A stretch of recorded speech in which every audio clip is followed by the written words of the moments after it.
I did a lesson plan over living and non-living things for kindergartners.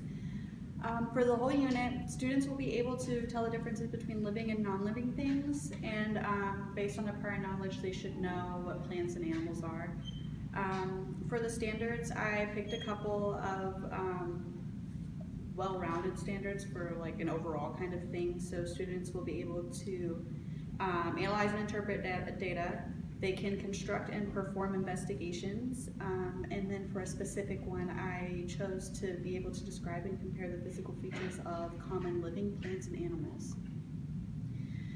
For the lesson objectives, I chose that they will be able to determine how living things function and what they need to survive. They should be able to work in a group setting as well as individually for assessments. And students will be able to know how to gather and analyze data to come to a conclusion. So here are materials. It's really just basic. You have a rock and then a small ped. This is going to be for your demonstration. All of the students will have their science journals, and then I have a chart at the very end that I will show you for them to work on in groups. Is It Living or Non-Living is a book that you will read to the students so that you can kind of give them a brief overview of how to determine if something is living or non-living.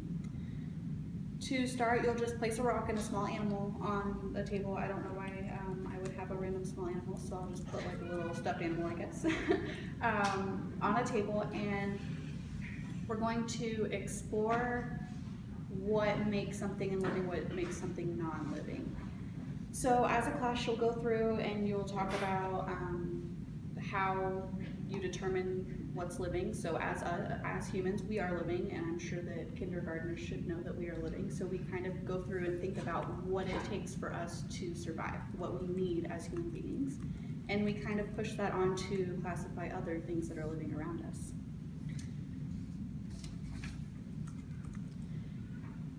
This will also involve a lot of volunteering and group work to kind of have everybody get up and be involved, that's what it is. And then we'll go into work time. So off of what we're doing in class, they will write down a chart and these specific criteria to determine if something is living and non-living, and then they will get the chart.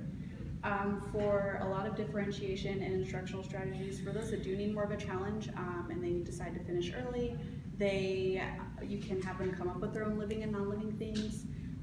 The chart will have both the word and picture for visual learners, and the class discussion will be for hands-on and auditory learners as well. For those that speak different languages, you can have the picture of something and then their native language in the word. The content is kind of just what's being taught. The product of the whole lesson plan is what the students take from it. I kind of went through and I highlighted, that's why there's different colors on here. The orange is going to be the content, so what basic science topics can be taught. So for this it would be life science. The yellow is going to be the context, so this is